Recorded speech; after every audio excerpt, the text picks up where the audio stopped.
It's juice bag. Maybe I'll go higher on this one. It's juice bag. So it's juice. Let's just do a few like juice bags. Juice bag. I think we should do hip hop hype beast. Okay. Juice bag. Noise. Okay. Hey, you guys. How are ya? I'm good. Thanks for asking. Welcome back to Juice Bag. Number one podcast on the planet, baby. You could take a 3-week break from this podcast and it'd still be rocking because that's what we did. Sorry for party rocking. We literally made an episode on Halloween talking about how we were going to take a little break and then forgot to post it. Well, and so it's yeah, going to be a I double guess that feature this counts, week yeah. because we've just been so busy. Not even just busy, just a little worse for the wear. A little rundown. Rundown, as they say. We'll get into it, but today is November 21st, 2023, the year of our Lord. Jett Jones, how are you doing?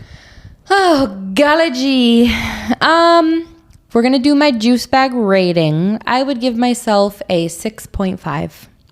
Really? That low? Yeah, I'd say so.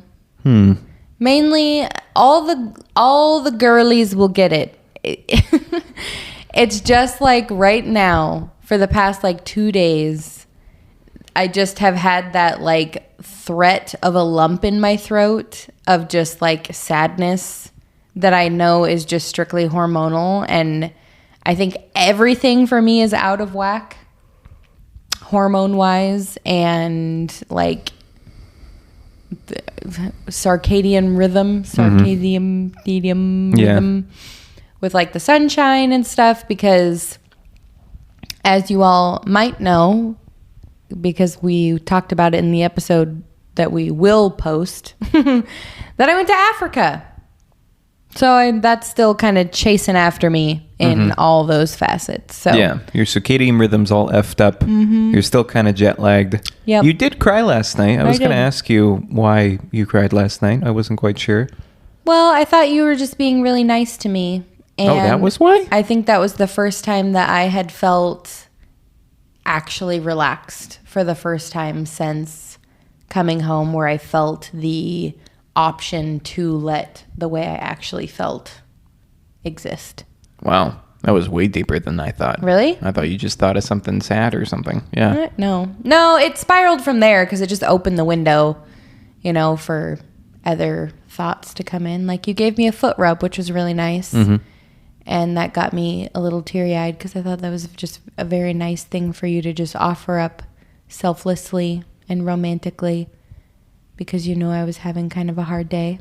Aww. But yeah, it did have a deeper level that like my hormonal cry brain got to, that kind of got me going a little bit more, was, as people may or may not know, I am estranged from my father. Oh, So okay.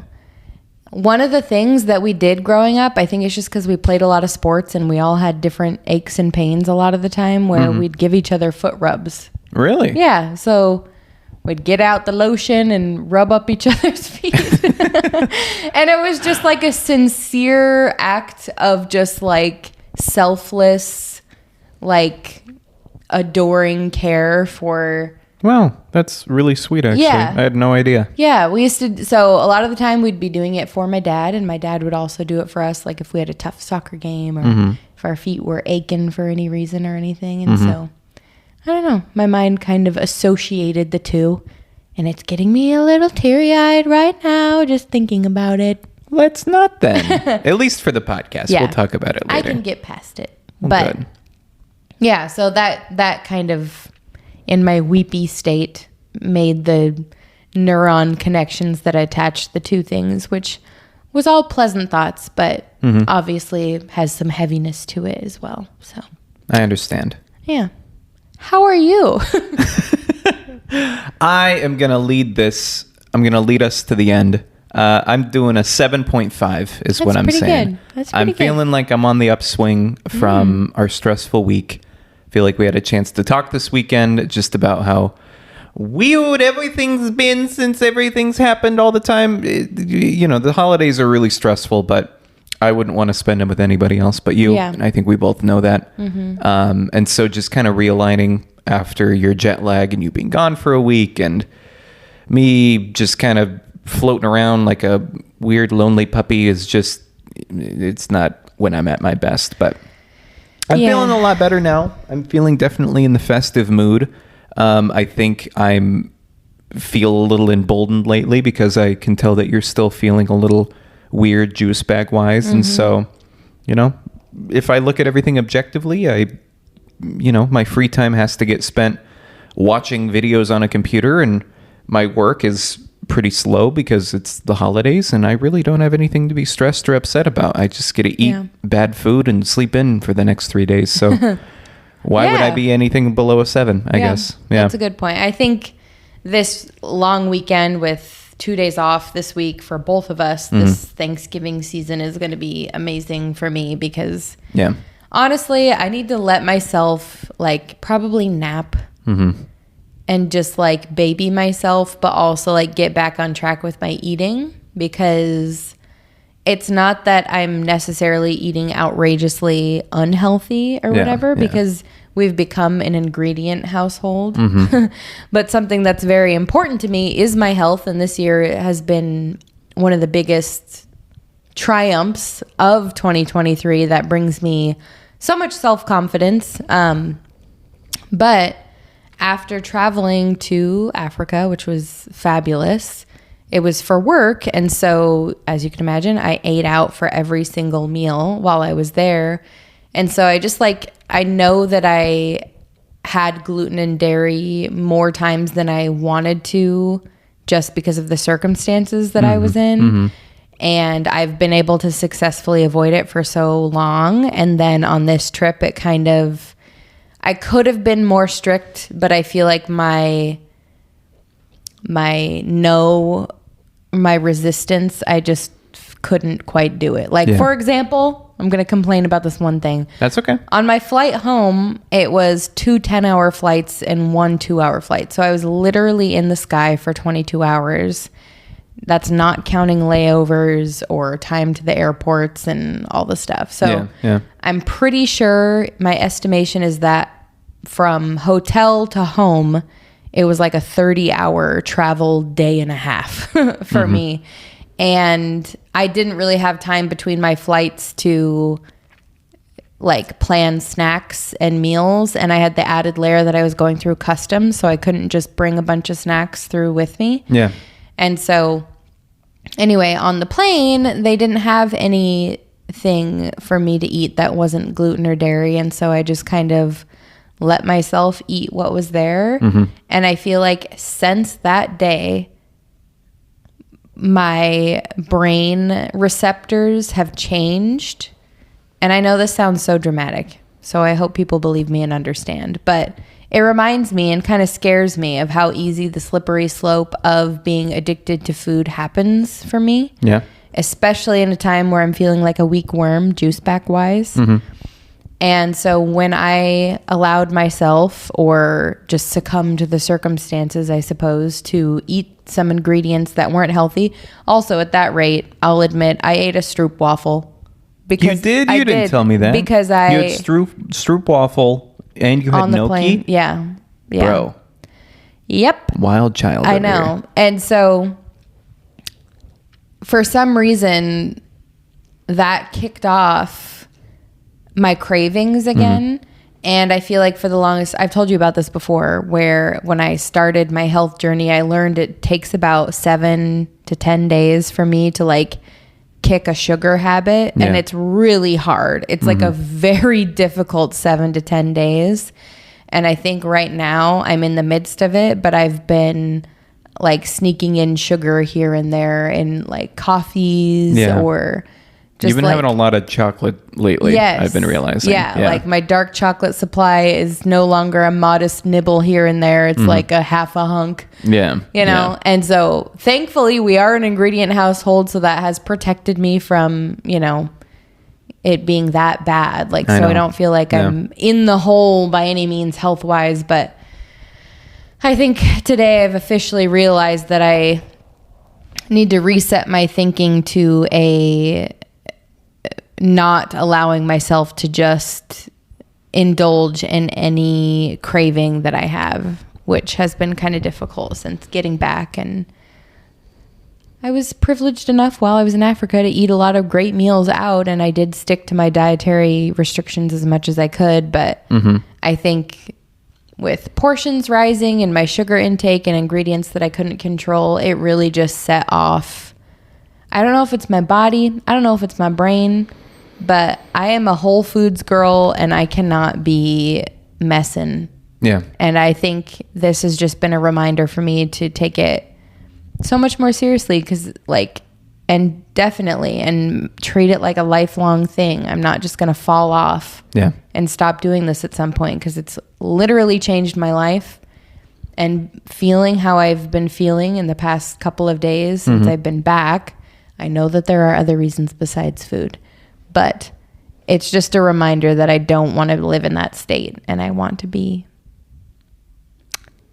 fine and not feel this way. Well, I think that's a good reminder, but I think this is a clean slate, and we can talk about it objectively from here on out. We can shed that weight. We can take a breath and we can be a little bit more elevated. We can be a little bit more happy, because we know that sometimes with being really disciplined, it's okay to have a sneaky little treat, and it makes us more deserving of sweet little things like that. And the fact of the matter is, man, you went to South Africa and you had a great time. And sure, you ate a stroopwafel and gnocchi, but my God, did you deserve that? And so, peeking behind the curtains, Jett and I have had a lot of conversations this week about just kind of some of the guilt and stuff we've been feeling with letting our guard down a little bit. And I feel like maybe some people can relate to this, especially around the holidays when everybody's bringing, their kids' candy from Halloween to work, or like bringing in all the baked goods and stuff. And so you feel a little guilty for how many sweet treats you're sneaking in. But it's a season, man. It's a time of the year. Daylight savings happened while you were gone. You came home not only 7 hours behind, but technically 8 because you also lost an hour. Yeah. And so it's okay to feel bad for yourself a little bit, but just also understand too that you had a good time. And and can trust yourself that you're disciplined enough that you can get back into the groove. You just got it. Yeah. Today marks the day that it starts. Yeah. It's just my first holiday season with this health grind mindset, I suppose. And so it's a complex feeling that has many angles from it. And in my past, I would have used it to justify a bunch of excuses to allow myself a bunch of little treats the whole time. But my body doesn't work that way. I feel bogged down. I feel icky. So I just need to, watch it. But yeah, I agree. I agree too. I was going to ask, and we probably should have talked about this at the top of the, maybe even before the podcast, but what do you think you want to talk about today? Today? If you don't have an answer, I do. Oh, then go ahead. I was thinking we could talk about inner child stuff and how I feel closer to that inner child a little emotionally when I'm feeling weak, but also when I'm feeling strong. I feel like when I'm on either extreme, I feel closer to that inner vulnerable child and how it affects my life. Can you relate at all? Yeah, definitely. I mean, yeah, the line is a little bit blurred for me. I remember feeling probably before the age of 11, my most child self, which I suppose makes sense. Yeah. But then after that, life seemed to get very serious for me. So even from 11 to 18, I feel like I had a lot of responsibilities and things that led me to be kind of grown mentally at those times beyond my years. Yeah. And so when I think about my inner child, I think if I'm happy, I'm thinking of the before 11. And if I'm thinking maybe stressed and contemplative, serious, it's the young teen, adolescent version. That transition into adulthood. Yeah. And I feel like we spend the first few years of adulthood almost trying to shed or bury that kind of inner child and try and move on from childish things and stuff. But I think we all kind of come back around to it where it's we need to acknowledge that that kid is with us all the time, and all they want is safety and security and a few other things that turn out to be your life purpose. And you have to take care of that kid on the inside. And like, for those of you who are probably lost, like, this is a big metaphor, especially in like psychology and therapy, understanding that when you are growing up, you develop as a human, and you develop these really important items of your life during your adolescence, where you talk like character traits. Character traits, yeah. Where in my case, like, all I wanted was safety, comfort, and to be better off than when I was a kid. I wanted to take care of not only just myself, but other people. And that turned into my life's mission. And whenever I get on, kind of like I was talking about at the top, these extreme ends of either stress or happiness, I feel that kid coming to the surface to kind of remind me of what my goals are. And so the inner version of me, and I, as a tangent, I also really want to be carrying around a photo of me too, so that I know who I'm fighting for sometime. But you have the cutest photo of me on your desk, and you won't give it to me. It's mine. I keep it to remind me to respect your inner child. I know, because I'm wild. Yeah. But when I'm at the extremes of like stress, or when I'm at my highest, I as I mentioned, I feel like closer connected to that child, because it's screaming on the inside of me, either being like, this isn't what you promised me, like, we haven't made it to success yet, or this is so good, like, it's finally happening, kind of those reactions, just like a child would. And you just have to kind of live with that person inside of you, knowing that you're responsible for it, and that you can take care of it, but also know that you're fighting for it every day. You're like, I promise you, buddy, like, we're going to get there. We're going to get there. Like, you have to kind of be the adult and remind yourself that this is an emotion that you're experiencing, that you can move forward from it, but also it does remind you of like humanity. And so, to quit talking abstractly about this, I've been feeling very vulnerable lately, I guess, with you being gone, about like my own independence and also career stuff. My stuff always comes back to career stuff. I feel like yours is always health and wellness, and then mine is always like professional image and like money and all this shit, because that is the kind of value I attributed happiness and success to when I was a kid, is that Well, because you grew up in a household where financially it was never stable, and I grew up in a household where mental health was never stable. Exactly. And so we're constantly moving forward trying to correct those things. And so I have felt very vulnerable for the past 3 weeks, which is probably why we've been taking such a relaxed state toward the podcast and a lot of the other structure in our life. I think, again, behind the scenes, like, we've been a little disorganized at the house. The house has been a little dirtier than I'd like to admit. Normally, Jett and I have been having budget meetings every Sunday, but I've been kind of avoiding them because I'm scared of like some financial decisions that we made recently. We bought a new boiler, which was a necessity. It's not anything that we should feel guilty about, but I think we did potentially talk about this in our Halloween episode. We did, yeah. But it took a big chunk out of our nest egg, and that's really scary for me. And I feel like it was really scary for you. And so we had, some kind of difficult financial decisions, or discussions rather. And it really did feel good to kind of come back into alignment and like quit worrying about those things and kind of look at them objectively and be like, okay, we're still on track. Like, sure, we have to be tight for a little bit longer, but it's just been... You want to know what's kind of annoying about all that? Oh, what? Besides everything. Well, yeah. Okay. So we spent the money, but we made a very rational decision about that. It was the perfect decision for us. Yeah. We thank heaven on earth had enough money to comfortably buy it out of pocket. So I feel a lot of gratitude towards that situation. But yeah, this ominous creeping feeling that with, everything you hear in the news about the economy and interest rates and stock markets, it can be a little bit stressful thinking about how we're going to replenish such nest egg for a potential future big purchase. Well, yeah, because now we know how expensive those and blows can be. How quick it goes. So you and I had met right after, I think, the budget meeting after. And I think we both kind of talked each other off the ledge a little bit both ways. Where very helpful. We were both reassuring each other, and we put in a game plan for how we're going to refill our nest egg. And we decided to forego some of the luxury things that we had. Like we had a little wellness budget and stuff for like gyms or workout classes if we wanted them. So we made some sacrifices in hopes to replenish that and make sure that we regain it. And I think we both felt a lot of comfort in that action plan. But then with me going to Africa, which people are going to be annoyed by us bringing up all the time, but it was a big deal for us because we've never been apart that long since we started dating. Yeah. Like we went to school together the entire time. So we would see each other 5 days a week, at least when we grew up. At least. Yeah. And I think other than that, we've gone on like, I've had like 1 week trips or 5-day trips, but never 11, almost 12 days gone. Yeah.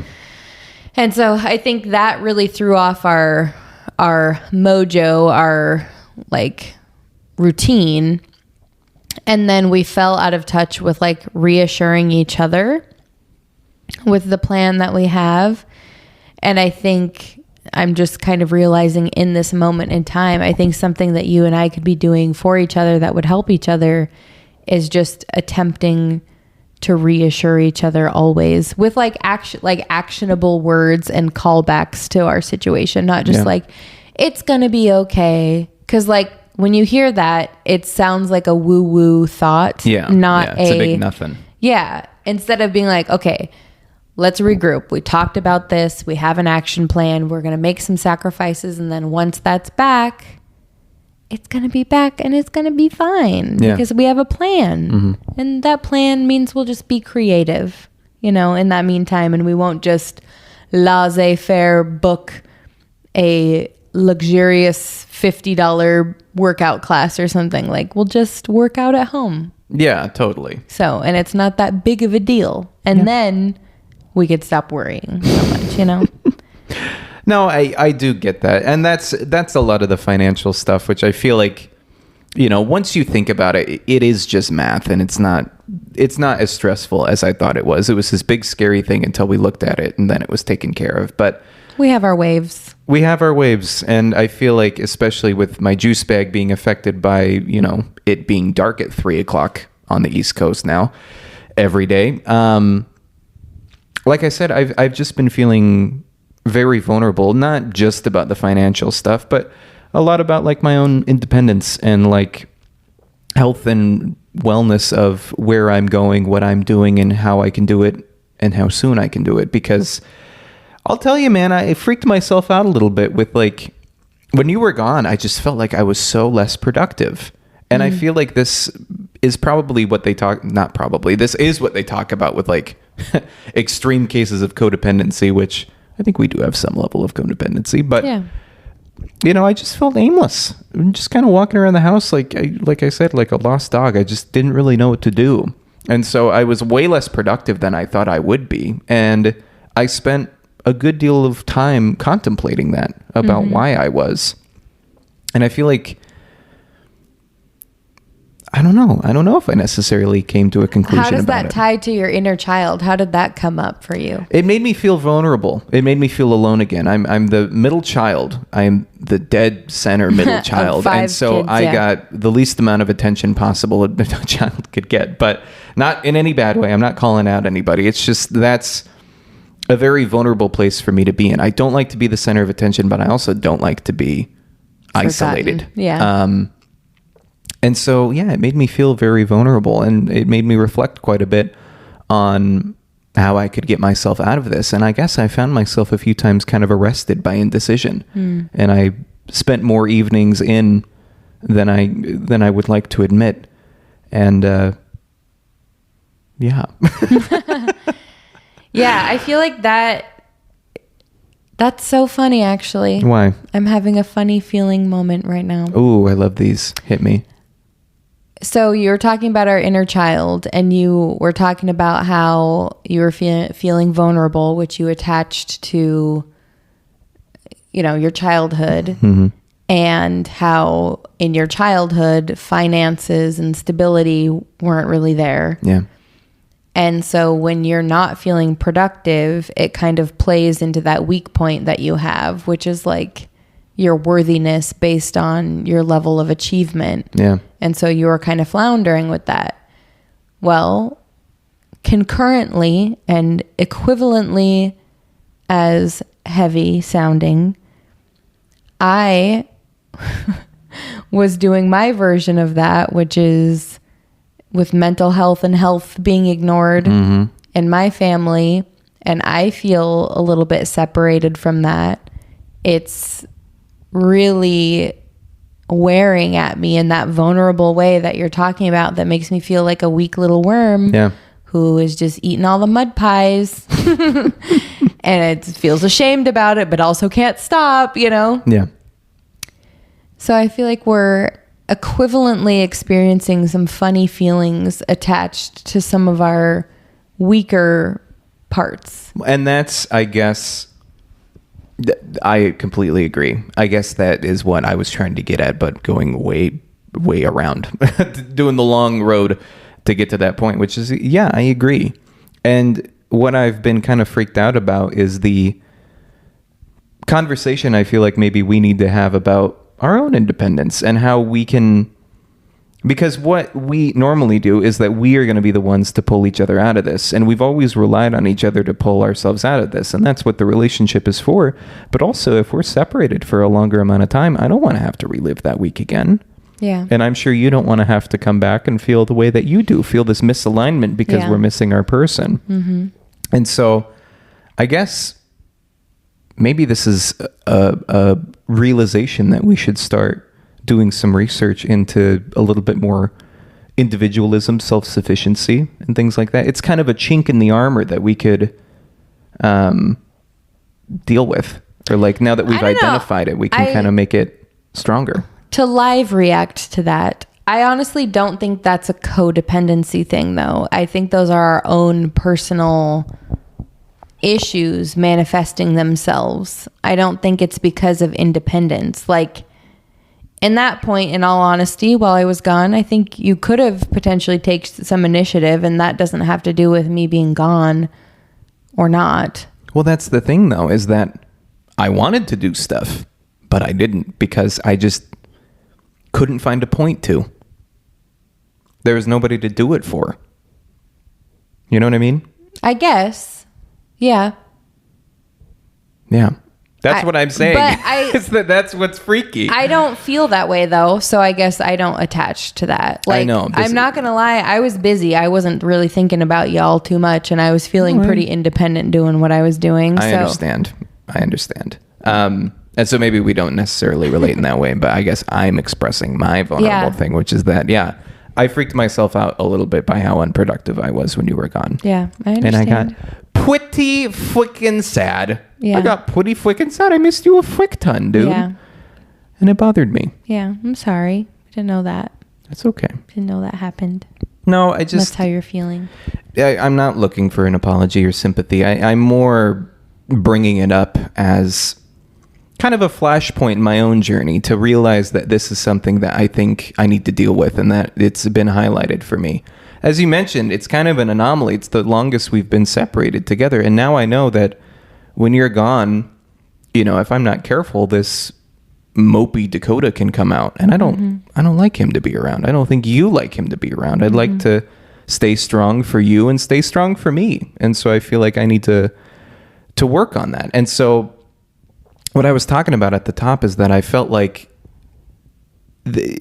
I surrendered to my inner child. I reverted back to my old ways.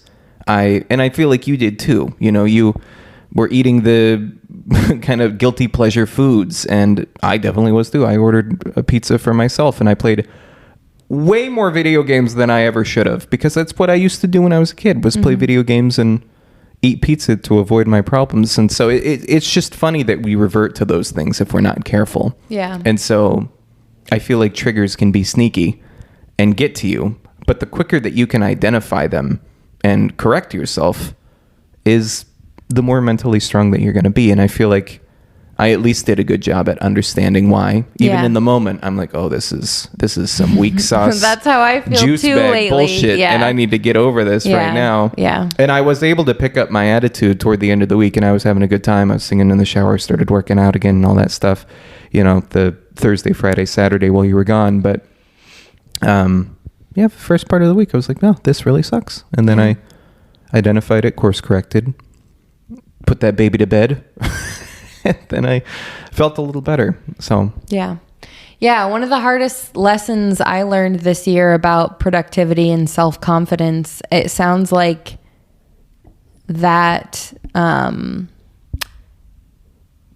integrity piece might be a little bit needing work on your side. yeah. Like to practice it. Because you do it. Like you're good at sticking to routine and stuff, but am I the engine that pushes the routine along? Yeah. I think so. But we both have our own strengths. But when I'm out of town and that's gone, I wouldn't call that codependency. I would just call that your turn to flex that muscle and remind yourself that you do have it. You just... I do, but I think I realized how weak it is. That's all. Yeah. Yeah. So Yep. some other triggering things happen too, if I can go on a tangent. We had this, I will say, ridiculous like employee meeting thing, or it's like a trust fall event kind of level sharing vulnerability time thing. A corporate, like a company meetup. A company culture workshop, Yeah. let's call it. Yes. Yeah. And there was a point where we all decided that we didn't decide. We were told that we were going to go through our department and write everybody a letter about what we think their most admirable trait is and what we think they could improve on to better the team or whatever. And do you remember what I told you mine was? What you needed to improve? Well, both of them. Well, they liked that you were really, really nice. Yeah. I remember my you greatest said that. attribute was that I was very You're nice. I kind. wrote very kind emails. Yeah. And it made them all reflect on how just like straightforward they were. But then I think you said the negative was maybe you were too quiet in meetings. Yes. They said multiple people. And it was so funny that in the way, I guess, this corporate culture thing kind of worked, because everyone's criticism was very similar when we were 7 people talking about the same person directly to them. It tended to align. But basically, like 5 of the 7 people said that I needed to, 1, be more confident, and 2, speak up for myself. One person even went so far as to say, we all know how smart you are, but you never share anything with anybody. And I was like, gosh darn it. Gosh darn it. Yeah. That's so true and frustrating and annoying. And I don't feel like that's me. I want to be confident and I want to be outgoing and share my stuff. But it was just so triggering that these peers of mine who I spend most of my day with was just like, oh yeah, you're the quiet, shy little boy. And I'm like, God damn it, I am. I fell back to being that guy. If I can be completely honest, like, okay, I'm biased. We'll start there. Okay. Because I love you. I'm always on around you, though. You have to understand that they would have a skewed perspective if you're about to bury these people. I'm not about to bury them. I will say, if a company has that aligned, or your peers have that aligned of feedback, I also would say look in the mirror as to why someone would feel uncomfortable. That's the only question I have to put out there, because I'm not going to lie. I'm I'm very shy. I am also very shy in the corporate workplace. Totally. Oh, shit, man. Bars are falling out of your face right now. You're spitting bars right now. Straight facts. But I used to work at an extremely stuffy company that stifled me and embarrassed me so many times whenever I did speak up, or someone would make subtle jabs in the very corporate way that they would get away with it, to where it kind of put me into this box of learning how to just shut up and listen and just try to be a cog in the machine and survive each day, because it gave me so much anxiety thinking about doing something wrong. Yeah. But now in the environment I'm in, it kind of working from home and the communication I do is all written mostly. I mean, I have some calls and meetings that like I can manage pretty well to then express myself because I can take a moment, which in my past in-person jobs, I couldn't just like take a breath, walk a circle around my office, then respond back. Instead, I would clam up or say something kind of dumb. And then people would be like, what are you talking about? Like, well, is it okay if I just am scared? Because that's how I feel. Yeah. You know? I mean, it's definitely skewed in a corporate setting. Like, understanding that those kind of extroverted tendencies are expected from you. And so people highlight when it's not there. And, you know, it's not necessarily representative of who I am. I actually consider myself quite extroverted. But professionally, of course, I'm an introvert. I don't want to talk to these people, you know? And so that is a good point, but it reminded me a lot of how I used to be and how I want to be in the future, which is like, I've been the center of attention. I don't like being the center of attention, but I know how to be there. I know how to be on when I need to be. And I feel like I'm good at pulling that out, but also, I feel like I'm also very comfortable with being quiet and the quiet guy in the meeting and not necessarily feeling the need to voice my concerns when I don't think it's necessary. And I think that's okay too. Yeah. And so I had to work kind of hard to get over that pretty quickly and kind of forgive myself, I guess, for being that way, even though it's other people's opinions. But yeah. Anyway, that's what I've been dealing with this week. What was some of the other feedback that other people got? Was there any more vicious feedback? Some people got like, basically you need to be more aware of your notifications and respond to people. Like, don't just be an island. I think was like a pretty harsh one. One of my other coworkers got a few times people saying like, we really wish she wouldn't kind of like railroad conversations and like cut people off and kind of just quit being negative type of a thing. And then some other people were like three of us were like, you're too quiet during meetings and you don't talk and we all think it's weird kind of a thing. So that was like kind of the majority, but well, I'd rather be quiet than mean. I agree. One person got a bunch of like, we basically need you to trust us more and like calm down. Yeah. So that would keep me up at night. Ugh. Yeah. Criticism from hell. So, but anyway, man, all to say that like, I just want to take a moment for myself and remind little 8-year-old Dakota, I'm doing the best I can, man. It's very hard out here for an adult Dakota, but I'm doing the best I can. I'm going to get us there. I swear to God. Just keep on eating your pizza and playing your video games, avoiding your problem. I'm going to drag us to there kicking and screaming, but we're going to get there. God damn it. 2024 is the year that Dakota becomes an architect and quits fucking around. Whoa. Yeah. He's in it to win. That will be cool. Yeah. Do you want to take a break and get to questions, or do you have anything else to share? Not really. I mean, I feel like you and I have poo-pooed a little bit this episode being whiny little weenies about our own problems, but I hope... but that's okay to be whiny sometimes. It's I agree. Okay. That's what we're here for. I agree. But I think I want to give it a slight conclusion, which is just like, after voicing this out loud, I think you and I did need to kind of complain to each other for a little while, so that felt good. Or at least voice some of our micro sads that we've been having lately. And acknowledging our own areas of improvement. And, 2024 has been a year I have been looking forward to since the beginning of 2023. Honestly, like, why is that?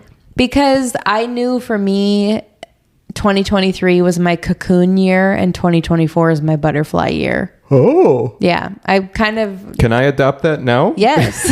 Can I conveniently retcon that into my journey, please? Yeah. I mean, I'd say yours counts. You've been working towards your architecture test. You took your first test. And although we know how that turned out... We don't have to talk about it.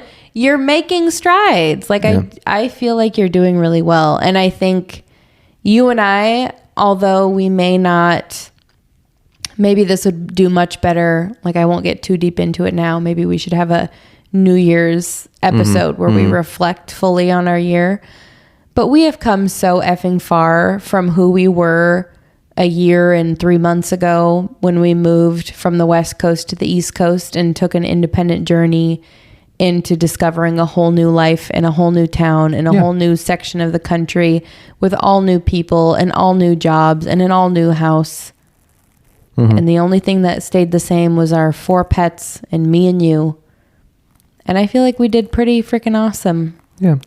And I think we've evolved a lot and we've matured a ton. And my confidence has grown a lot, even though like this week it's taken a hit. I know how much it can grow just by chipping away. And I think that's what 2024 is going to be. Is going to be chip, chip, chip, chip, chip, chip, chip. Consistency until we have our butterfly moments, and we'll know when those happen. It's going to be awesome. I'm going to get a brand new knee. You're going to get a license, and it's going to be awesome. You're going to get a knee, and I'm just going to get a stupid stamp? I think yours is better. Yeah, that's probably true. Yeah. Okay, well, let's take a break. Come back with some energy, some happiness, Some and some questions. questions. Okay. Love you. I'll see you in a bit. Sorry to interrupt this week's episode, folks, but we'd like to remind you that if you enjoy what you're listening to please consider subscribing and sharing our podcast. Also, don't forget to leave us a review on all major podcast platforms. We're about to roll into our Q&A portion of the episode, so if you'd like to be featured next time, hop over to Instagram and submit your question to us at JuiceBagPod. Now let's get back to it. Welcome back! Classic. We always do so good at that. All right. So here is my one and only Thanksgiving themed question for you. Yeah. Did we even mention it's the Thanksgiving episode? I don't think we did. I think we went right said into we're about to bitching. go on a break Oh. for Thanksgiving, which is good. Thanksgiving is in like 2 days, folks. Woohoo. We are in the turkey mood. We're just. Do you know what I mean when I say we're just? Okay. Enough. Enough. I have to bring some to the podcast. Okay. Okay. Here's my question. Person A and person B A are hypothetical. 22 years old. Both of them are 22? Okay. They met in college Okay. and they've been together 2 months. Okay. Their families live in the same, like within an hour of each other. So when it's time to go to Thanksgiving dinner, what do they do? Say both. After 2 months? 2 months. But they're adults, 22. Mm-hmm. You know? Mm-hmm. What do you do? And they've like defined like it's an exclusive, serious relationship. It's serious to them. They're very much in love. Man, let me think back to my 2-month anniversary. You had just crawled out of the womb. Yeah. Here's the deal. So you're asking me what they should do? Yeah, like, do you think it's appropriate for them to invite each other to their family's Thanksgiving? And if so, how would they handle that? Or do you think that they should just go to their respective families' Thanksgiving dinner? Do you think there's some other solution? Here's the fun answer, okay? The fun answer is they should not go to either one. Hot take. They should go on a vacation together or go to their separate Thanksgivings and then not include each other. I don't know. I think two months is... I don't know if that's late enough to like meet family and stuff. Like, I get that if you're in a serious relationship or whatever, that's great. But I also feel like throwing family into the mix is like... Really complicates things. It does complicate things. And not because it's like a big step in quotations but or like, anything if like you that. But met it just... your boyfriend's parent or something and Yeah. they're like racist, that would be hard to get past. And I guess that's why I don't think it would be wise for either of them to do it is because they're still in the dating phase. And if you're in the dating phase without any further commitment, like an engagement or something like that, or even time under your belt, like 2 months is still so raw. Like, you're going to let your family possibly throw up red flags in your direction for your relationship with your new gal pal or boy pal? Absolutely not. I know. Either go on a vacation or don't attend. I know That's that our stupid. frontal cortexes were not fully formed. I feel like I'm speaking objectively in this situation. Yes. I feel like that math just ain't mathin'. Listen, I'm pretty sure we started dating in October. Okay. And November is the next month. And I think Did you go to I that went Thanksgiving? to your mom and your dad's Thanksgiving. Really? And you came over to my mom's Thanksgiving. That so is we so had stupid. three Why would you do that? Thanksgivings. We did that every single year until the end of high school, Coda. I know. It was terrible. Yeah. I remember at the end of each week, people would ask us like how our Thanksgiving was, and we'd be like, if I never see a turkey again, I'll be happy. Do as I say, not as I do. No, man, I seriously, I don't think we can speak to that because like we have, as previously established, are an anomaly. Like I have met so many new people at my family's Thanksgivings that were promised to be future family members that we're not. That we're not. No. I don't know. I say do it for the plot. You think do it for Yeah. the plot. Maybe that is the hotter Yeah. take. My I guess apparently lukewarm take is that no, I don't think that I think 2 months is too short and you shouldn't for your own benefit be throwing potentially racist grandmas into the mix. Yeah. You know, while you're dating around with some hot chick or hot guy. I don't know. I think if it's a serious relationship and you both are like moving forward in the pretense that you're hoping it will lead to marriage or a lifetime partnership, and you know eventually you'd like to meet each other's families anyway, and all the families about to get together. Eventually, but not then. The good part kind of about I guess every Thanksgiving is different, but the good part about Thanksgiving, especially when they're really big, which your families always were, is like there's so many distractions and other things happening that honestly bringing your significant other, like racist grandma might be cooking most of the day and you might be able to avoid her. So like going into the day with a sense of humor and the pretense that you're in it together could be a good bonding experience. Listen, okay. I think that's a very interesting take, and I don't necessarily disagree, except that I do disagree because I think that's the stupidest thing ever. I think it's dumb. I'm not going to lie. I think that's dumb. I think you're stupid to even think about it. Think of like all the times that we went to Thanksgiving and how little fun we had and how stressful it was and how we didn't even want to be there. I don't remember being Happy? super No, neither do I. stressed. Neither do I. I don't remember being like You violently don't think stressed that we were about it. thinking about wanting to be anywhere else except in a hot kitchen with, you know, whoever talking No. about whatever? I 2 months mean, into the relationship? I don't know. You threw me into a lot of like, so my family was a mom, a dad, and a sister, and we did not spend any time with our extended family almost ever. And so I was not used to going to family soirees that were like 6+ people. Yeah. And sometimes your family's dinners, they'd have to pull in three It was in 6-foot excess tables. of 30 people. Yeah. Almost every time, yeah. So and we would do it every weekend. You can't complain. No, it was a litmus test. because- This is not me. I'm the anomaly. I had to do it. I had to see if you were down to clown, and Yeah. you were. Honestly, I should Whatever. be questioning you. Like, why do you think you even did that? Was it So- just because I looked good? Was it because you actually enjoyed it? Either way, it's kind of a weird red flag. I don't know.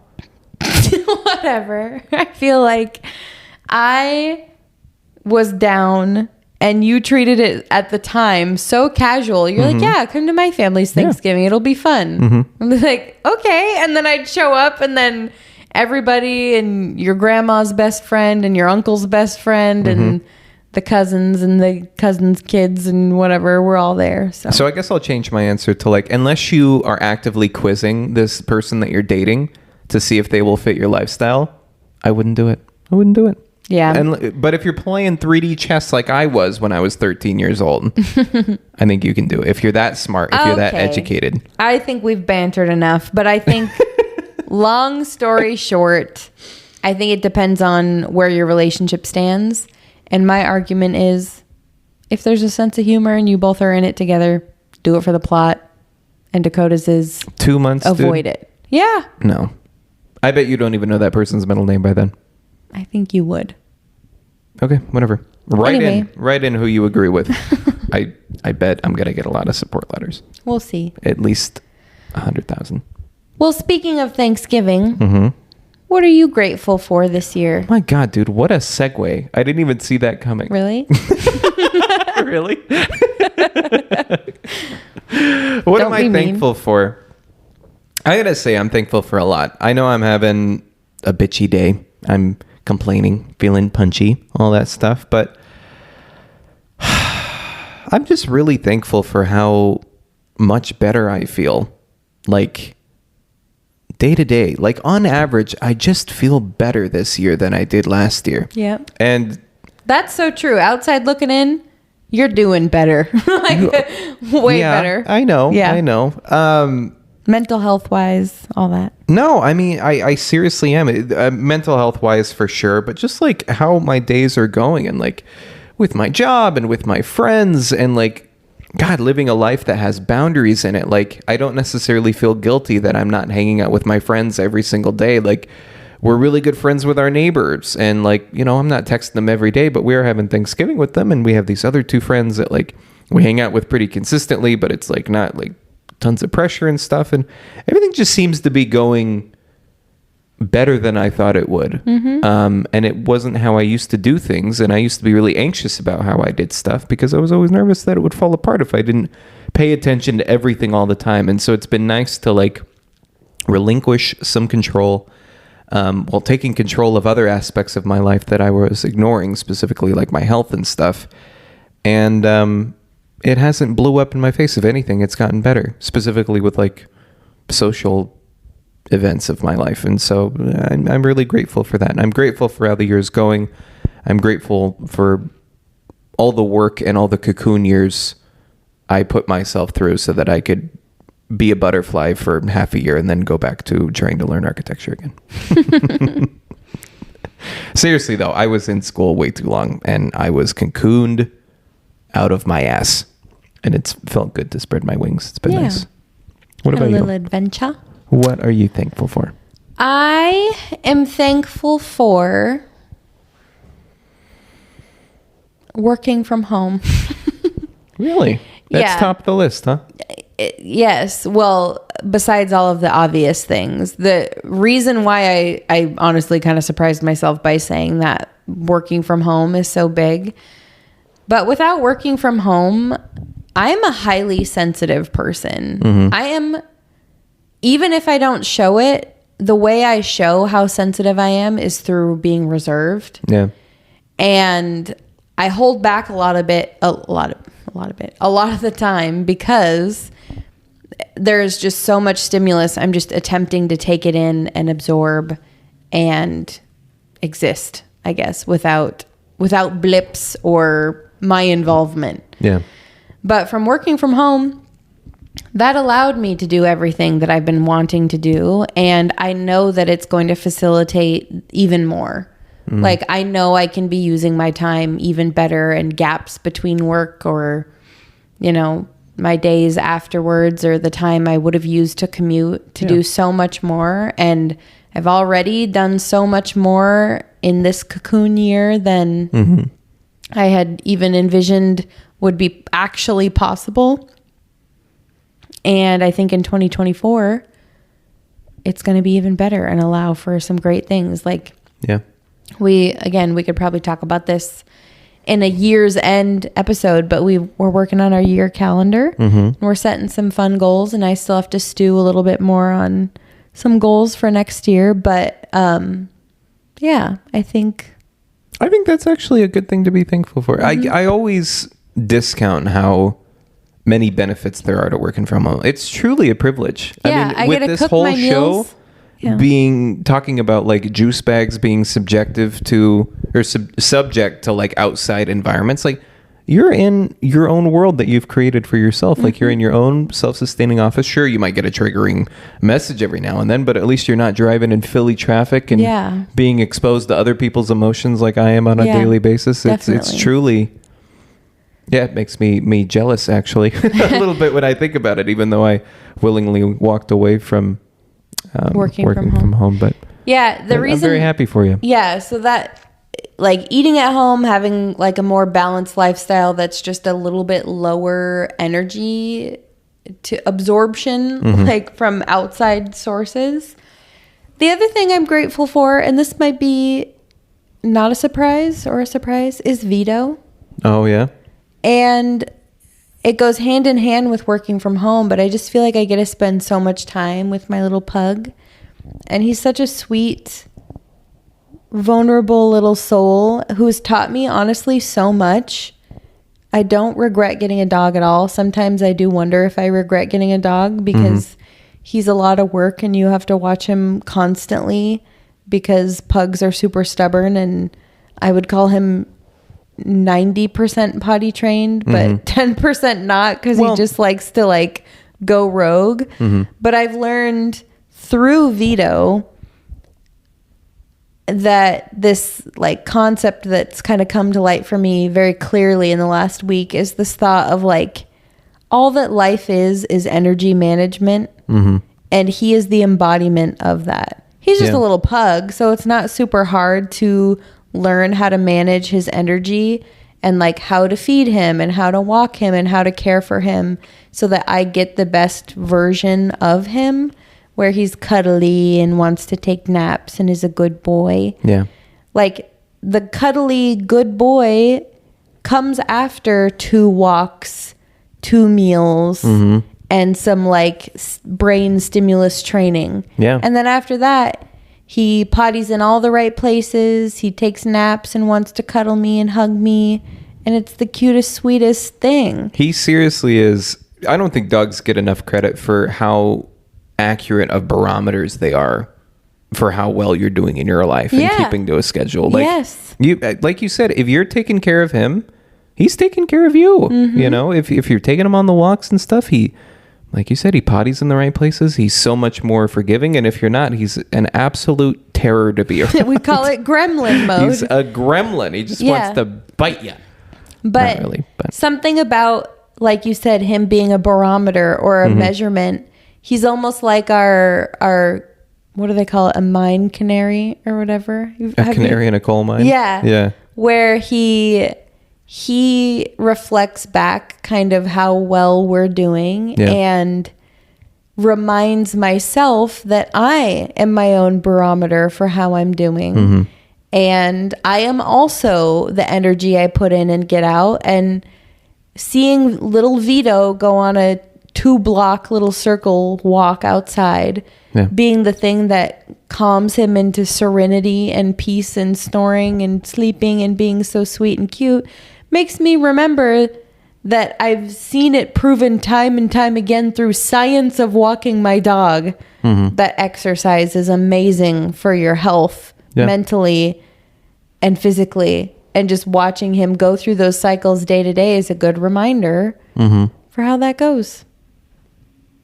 And so I'm grateful for Vito for being my little canary in a coal mine. He's a perfect little boy. Yeah. And he's so cute. He's my so little cute. egghead. God, he just smells terrible though. he really does. He's next level. Stinky guy. Stinky. It's unreal. I've never been around something that both simultaneously smells exactly like fecal matter and fish at the same time. I don't get it. But he's made me gag before. He literally has to. Smells so bad. Sometimes he'll like kind of bite or like gum my hand or something like that, and I smell my hand later. I'm like, what the fuck did I step in? I'm like, Jesus Christ. Yep, he's nasty. Oh, God, but it smells like a fish's ass. Okay, that's enough. I wish Let's I was not blast our baby boy. I love him so much, but good Lord, I give him a shower like every week. It barely helps. Yeah. Anyway, let's that's the Thanksgiving episode. I think we can wrap it up from here. Yeah. with anticipation of doing another one next week. I'm so excited. Doing another episode. I also want to make a little on-air agreement, which is that I want to offer not eating any more peanut butter if you offer to stop eating chocolate for the rest of the year. Deal. Deal? Deal. You want to shake on it? This is a shaking. That's us shaking. You heard it here, folks. Jett's done with the chocolate. I'm done with the peanut butter. We're moving on. Anyway, we will see you next week, folks. Thanks for listening to another episode of Juice Bag. Juice bag. Juice Bag. We'll talk to you next week. Bye. Thanks for listening to this episode of Juice Bag. Were you surprised by what we said? We were. Oh no, is this on the internet forever? Oh God. Can't take it off the internet. Hope we don't do this again next week. Ooh, what if we did this again next week? Maybe it could be like a thing. Who knows? See you next time. Tune in next time to find out. Or not. Bye.